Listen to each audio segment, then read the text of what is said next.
With Epic Games Launcher running and our 5.4.3 Unreal Engine editor installed, we can choose to launch it from the card displayed here in the engine versions, and you can have multiple versions here. You can see I have an old version installed. Our lab machines will likely only have the one 5.4.3. You can launch it from here with the launch button, or you can launch it up here, selecting again which version's installed. We're going to launch. And the very first time you run this launch, it may take a couple of minutes to launch because it's packaging shaders for the very first time. Subsequent launches could happen a little faster. Once it's running, the browser comes up and asks you if you want to launch previous projects, and if you have no previous projects, these recent projects tab will be empty. And we can go to games, and we're going to start a new game from a template, and these are a variety of templates, and you can get them from the games option. There's film, video, architect for architectural visualizations, automotive for automotive and product visualization, but also a little bit into the HMI, human machine interface, and then some templates geared towards simulation for training and such. So we're going to stay in the games tab. We're going to pick the third person. We'll use desktop. We're going to set it to scalable for now. Starter content will turn on. Ray tracing will leave off just for the starting example here. It's going to store it in a project on my D drive here called UE Projects, and the project name is going to be My Project. So for now, we'll just leave those. We're going to say create. And here again, for the very first time through, this may take a couple of minutes as it compiles the shaders.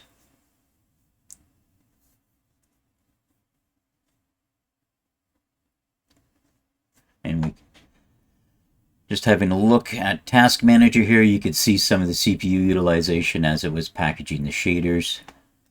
With the game, with the Unreal Editor IDE open, you can see a variety of the components, and the online learning material that we've suggested covers what all these ports do. For example, the main viewport here, the world outliner, this section above, the details panel. So if I was to highlight this cube by clicking on it, we would see the cube is highlighted in the viewport. It's highlighted in the world outliner here, and now that there's an object selected in the world outliner, we can also see details on it, and the details can be modified from this panel. Across the bottom, there's a toolbar, and there's an option for a content drawer, and you can toggle it on and off with this button. You can also use control and space to toggle it open, and when you click on the environment, it goes away. Seems annoying at first, but it is quite beneficial so that you get more screen real estate to work in. So this particular template is called the third person template, and if we push the green button here for play, you can see we can actually play this template. It is somewhat of a game in that the character can run around and jump. There's no interactivity beyond this, but it is all the basis for a playable game. You know, the startup pawn player spawning is in here, some of the default game process, plus a bunch of framework behind the scenes that isn't implemented in this, all come from the benefit of having a template start. So we'll talk about starting with the template and starting from scratch in subsequent lessons, but for now this template is a fully playable game, albeit just not very interesting. So with it being a playable game, we can also package this and actually run the packaged or compiled version on our computer. So if we go under platforms, we can choose which platforms to package it for, and we're going to package for a Windows platform, and we're just going to choose package here in a moment. But you notice that you can package for Android, iOS, Linux, Linux ARM 64, so any of those newer kind of high-speed little Windows-based laptops, like Lenovo has one out, a couple other people, and then you can run ARM on them. tvOS, if you're into Apple TVs as well, Windows, and you can't package directly for the Mac platform here, but if you install Unreal Engine on a Mac, then you can package directly for the Mac platform as well. There is an option here to cross-compile for an iOS device. It takes a little bit of extra setup and some certificates, but you can do it. And you can actually package on this Windows box with some constraints around what you're doing, like no C++ code and stuff like that. If you move it over and are working from a Mac platform, then you can package with C++ code as well. Anyways, we're going to choose Windows here. We're going to leave the defaults in development, and we're just going to say package project.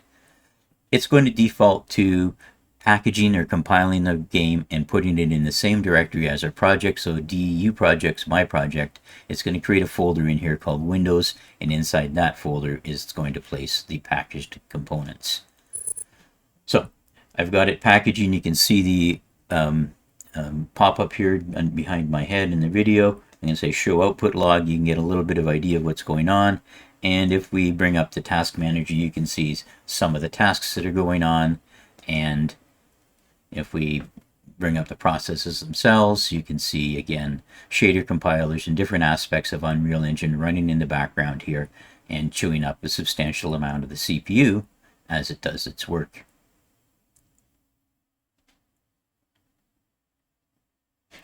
Notice there's not much GPU activity. Most of the packaging activity comes from the CPU, and you can now see we got the little chirp and the green check mark that our packaging is complete down here in the bottom right corner. So with the packaging complete, we could quit the game. I'm going to do a save all first in case we made any changes and do an exit. I'm going to close our task manager for the moment. We're going to bring up our browser. You see the D:UE projects. My project was a project we just created. This is the default structure, and here is our Windows folder. In Windows, we will find all of the components necessary to run this game. You could take this Windows folder, move it to another computer, and run your packaged game with the provision that the appropriate C++ and DirectX redistributors were already on there, but this would contain everything else ready to go. So we're going to run our game, and we're running our game here. We can run around, jump, all this kind of works. Now we're tired of our game and we want to get out. We hit escape, and we hit escape and escape, and oh no, we're stuck in here. Yes, you can bring up Task Manager and quit it. You can also use the tilde key, and with the tilde key you can then hit quit or type quit, and it will exit the game for us. So this isn't good. You could get caught by your boss playing the game during the day. So let's go build a boss key. So back with the project file, we can either choose to relaunch the Unreal Editor from here and choose our project from recent projects, because it'll now appear in recent projects, or in the project folder itself, we can highlight and click on this file, the myproject.ue project file, which is the main project file. So I'm going to choose that, and just cuts out one step for us. This time it should load a little quicker.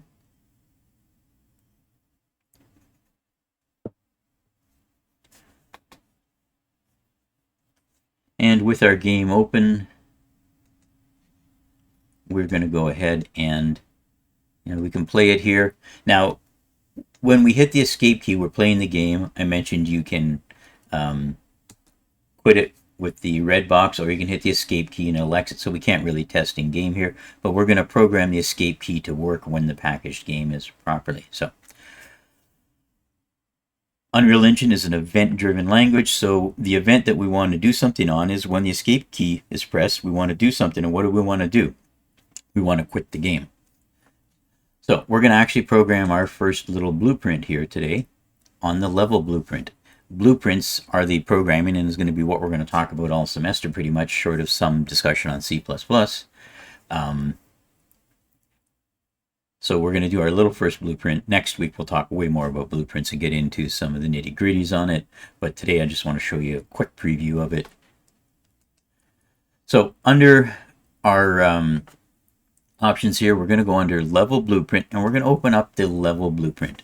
Now again, from the online learning, you'll know that you can dock these items, and I can switch between the tabs. So I've got the Level Blueprint, and you can see down here in the bottom right corner it says Level Blueprint. This is the blueprint or code that will run every time this level is started. So every time this level is started, this piece of code is going to run. And this is an event-driven language, so we need to add an event detector or event node here.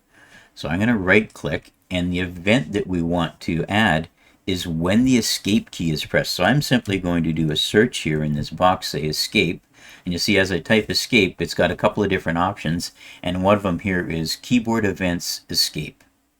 So the events are keyboard events, and I could, if I searched for, say I wanted to tie it to the A key, and now because it's a search, it's coming up a lot more options, but I am able to find in my list of events here the A key. One of these will be just the A key pressed, so when the A key is pressed to do something. So I can highlight the node and hit backspace to delete it, or so I want to go back and add the escape node. And with the escape node added, you'll see that there are a couple of white pins here, and I can drag out for these. These are the execution pins or the outputs of the event. When the escape key is pressed, do something as soon as it's pressed. And this one is when it's released.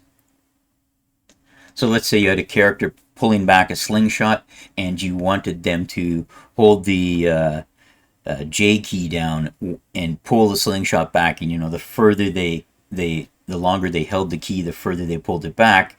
You don't want that event to happen until it's released, not when it's pressed, but when it's released. Well, in our case, as soon as the player hits the escape key, we want to quit the game. So we're going to drag out from the pressed execution pin here. And now we've got a search item again, and you'll notice there's a context sensitive option here. You can turn on and off the context sensitivity, and it'll give you more options. Sometimes we turn it off, but most of the time you can leave it on. And what we want to do is look for a function called quit game, because that's what we want to do, is we want to quit the game. So now we've got when the escape key is pressed, we're going to execute something, and what we're going to do is execute the quit game. Now this is a hard quit. This isn't save, make things pretty, ask me if I really want to do it. This is a, oh my god, the boss is coming around the corner, get me out of this. So this is actually our first little blueprint. So I'm going to highlight this, use the C key to add a comment, and say our first little blueprint.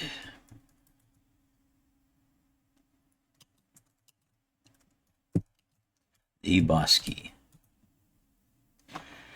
Now, as I've been working in this, you may have noticed this compile button has gone amber. Clicking it to compile it, I've got a green check mark now, and there are no errors in my blueprint code. Had I had an error, this would have gone to a red flash, and I would have had some details across the bottom here about what the error was related to. However, this isn't saved yet. I am going to save it and commit it to disk. Now, I can't really test this in here because the escape key in the IDE already exited. If I wanted to actually test the functionality, I could cheat, and I could use something like, say I wanted to do it when the K key is pressed, so K keyboard events.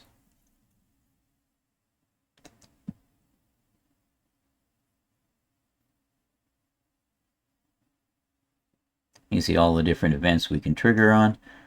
So I could say when the K key is pressed, just because I want to see if it works in the IDE, and I can actually have this execution output when it's pressed. Go here, and if I right click on it, I can break this link. Just to demonstrate the release option, I'm going to do here. So now, just as a debug for demo,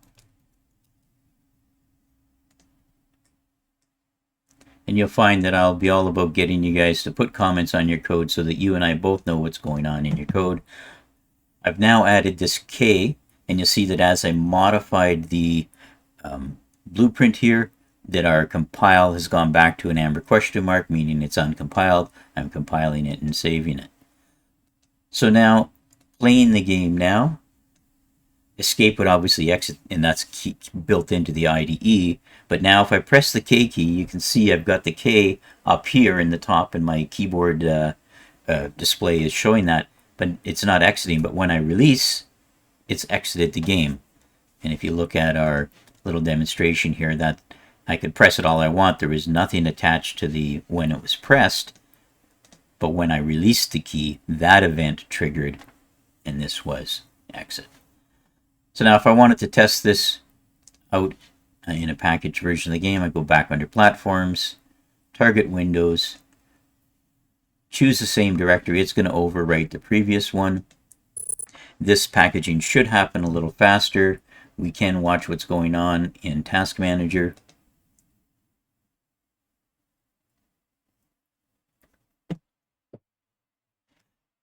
And we can also see the various stages. You'll see some of it will go through here, package various options, compile shaders, and just rebuild the package. Sometimes it's incremental. Sometimes it'll go back and do a little bit more. Sometimes we delete some of the folders in our directory so that in order to force it to do a complete rebuild.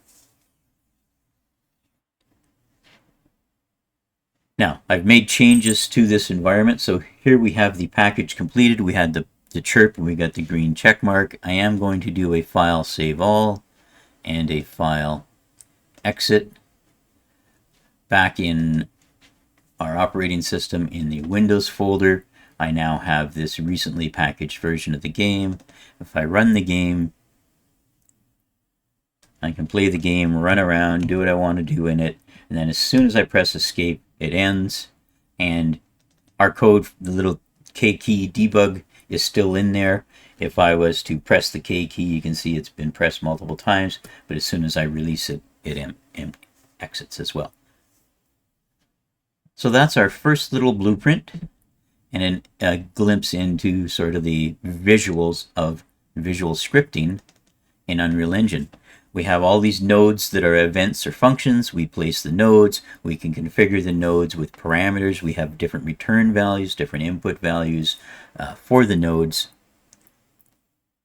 And there are thousands upon thousands of nodes and functions, just like they are in the C++ library for references. There is an API reference. They will often reference the blueprint function and or the C++ function, and you can integrate your projects with both. As part of the demonstration, we simply used the level blueprint as an example here, and this was our first little blueprint. So next week we'll get into blueprints a little more, start talking about the functionality of it. Thank you.